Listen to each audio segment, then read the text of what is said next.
Butoto jewe twarajanye, twakoranye akazi igihe Imana yabishatse, ariko iwe aradutanga aradusiga, ariko icyamuhagurukije kimukura muri Kenya, kimukura iruhande rw'umudamu we n'abana, yagikoze neza nk'intwari. Muraho neza. Reka tuvuge amagambo atari menshi cyane. Ijambo rya mbere, dushimiye Imana nk'uko natwe yatugiriye neza, ariko reka nsabe Madame Butoto atambuke hano, mvuge ahagaze hano, ndetse na Madame wiwanje, kugira ngo tuze kuvuga amagambo make. Nari mvuze ngo ijambo rya mbere, dushimiye Imana nk'uko duhagaze hano kuri uyu munsi wo kwibuka nyakwigendera Butoto. Kwibuka ni igikorwa cyiza, ni igikorwa gihesha umuntu icubahiro iyo yakoze neza mu gihe cye. Rero kuba naje mpagaze hano muri uyu mwanya wo kwibuka, Imana yo mu ijuru ihabwa icubahiro. Ijambo rigira kabiri, Butoto mbere yuko tuza muri iki gihugu cya Kenya twarabanye, twakoranye imirimo myinshi kandi myiza.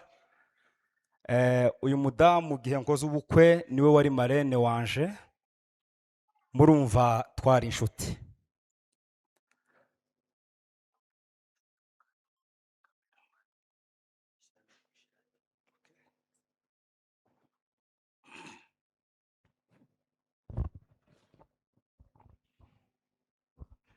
Kuko nari mbivuze, murumva yuko yari inshuti kuva kera, kubw'imirimo myiza kandi myinshi twakoranye. Ijambo rigira gatatu, Butoto mu minsi itari myinshi cyane yadukuwemo, ariko adukugwamo nk'intwari. Yanze kurebera aho bene wabo barimo bapfa, barumuna be, bakuru be, ababyeyi be. Aravuga ngo reka mpaguruke nje kugera icyo nokora kugira ngo ndebe uko naje notanga contribution. Butoto yarahagurutse kandi ahaguruka mu gihe cye. Ageze muri kiriya gihugu yakoze inshingano neza kuko aricyo cyari kimuhagurukije, kugeza ubwo yahasize ubuzima kubw'impamvu zo gukunda igihugu. Icyo kintu Butoto turakimwubahiye kandi tuzahora tumwibuka. Ijambo rindi rikurikiraho, hari amagambo abiri mu Gifaransa atandukanye. Hari ijambo baza bita offrande n'irindi bita ngo ni sacrifice. Buriya gutanga ituro iri risanzwe no gutanga igitambo ni ibintu bibiri bitandukanye. Butoto mu byo yakoze yaritanze kugira ngo abe igitambo cya benshi barimo bicwa, barimo bashira, bataryama badasinzira, ariko aravuga ngo singomba kubona amahoro. Bene wacu, igihugu cyacu, abo tuvukana, abo dusangiye amaraso, bariko bapfa uko bukeye n'uko bwije. Butoto aremera, aritanga, kandi akaba ari cyo yabashije kuzira. Icyo naco tuzabasha kucubaha no kumwibukira ibyo bihe byose.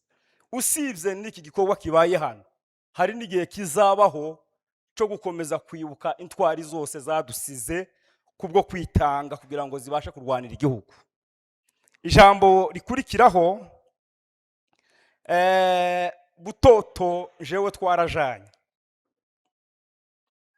twakoranye akazi igihe Imana yabishatse, ariko iwe aradutanga aradusiga, ariko icyamuhagurukije kimukura muri Kenya, kimukura iruhande rw'umudamu we n'abana, yagikoze neza nk'intwari. Ejo hari umuhungu wambwiye ngo iyo ngo azatekereza gutabara, ngo umugore akamubwira ngo umunsi uzasohoka ngo nzagusohoka inyuma. ndangize ndamubwira ngo jewe ngize umugisha umugore akambwira ngo aransohoka inyuma tubaga tubungutse dutasha nta kindi kiba gisigaye ariko zabaye impamvu z'abasore benshi b'abakobwa n'abahungu n'abapapa bakomeye bavuga ngo turi kumwe ariko babivugisha akanwa batabishira mu bikorwa.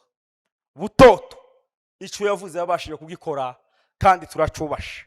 Rero nsoza, Madame Butoto turakwihanganishije.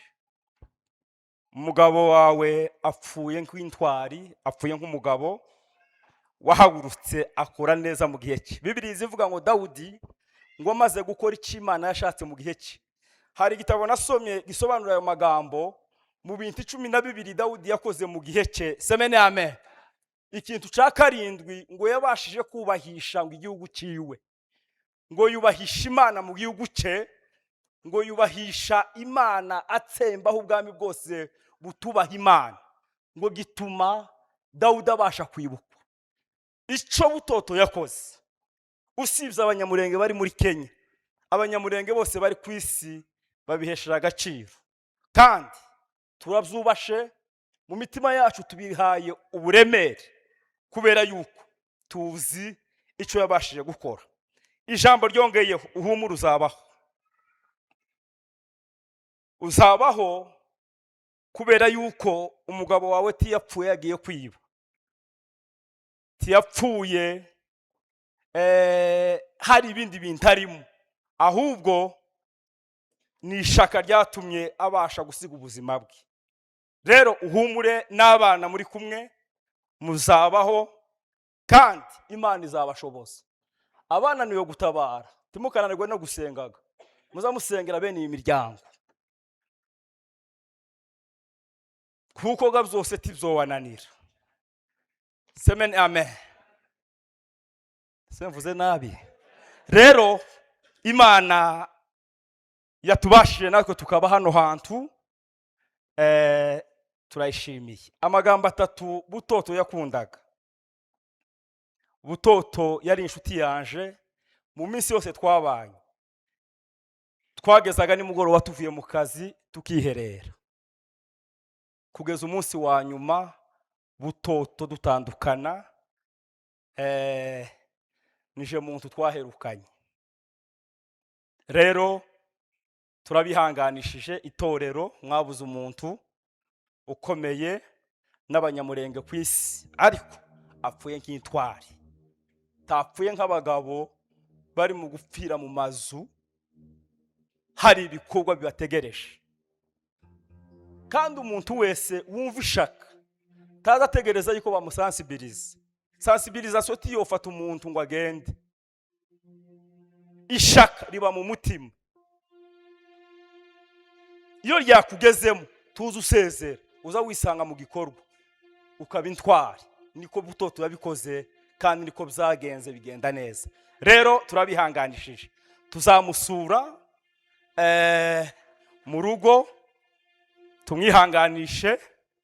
Kandi n'abagenzi banje harabo twavuganye yuko tuzazana envelope yo kumubwira ngo akomere.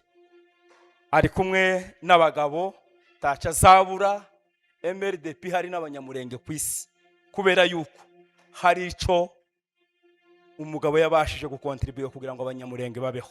Rero mwihangane n'abana kandi mukomere. Natwe n'umuryango wanje twazanye 5,000 tukubwira ngo ukomere kandi ubashe kwihangana. Murakoze cyane, Imana ibakomeze. Mukomere.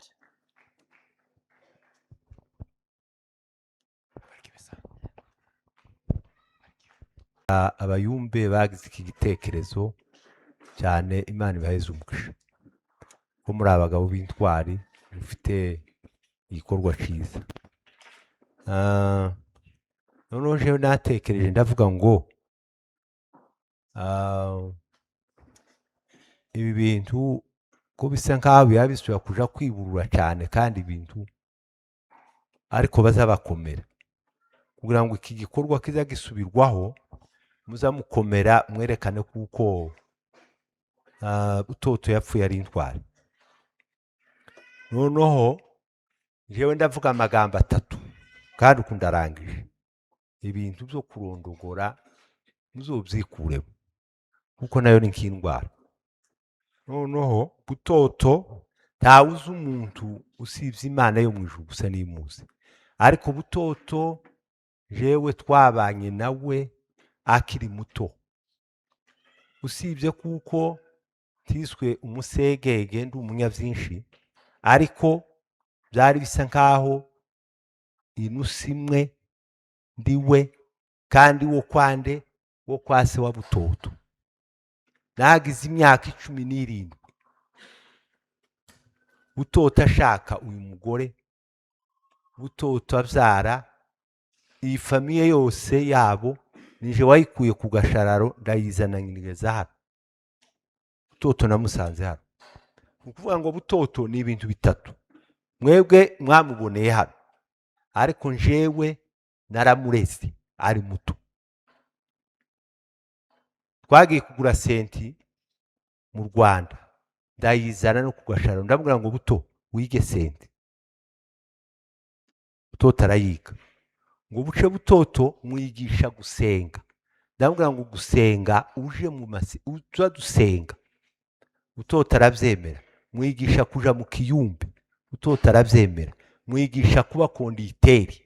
Butoto ntiyarazi kuririmba. Mwigisha kuririmba. Araririmba. Butoto ngo buce igihe kimwe ashaka kuba nk'umunyantege nkeya n'uburyo bwo mu mwuka.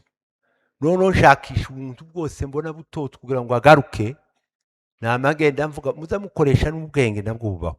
Ndamubwira ngo Imana yavuze ngo buto wagenze nabi, kuko nariko mbona ko mubwira ngo ni jewe nje waje kumubwira kabona ko adakunda, ariko nkubite ijambo ry'Imana yamambwira ngo byagenze nyine uko nguko. Umara ndamubwira ngo uje ku murongo. Butoto aje ku murongo.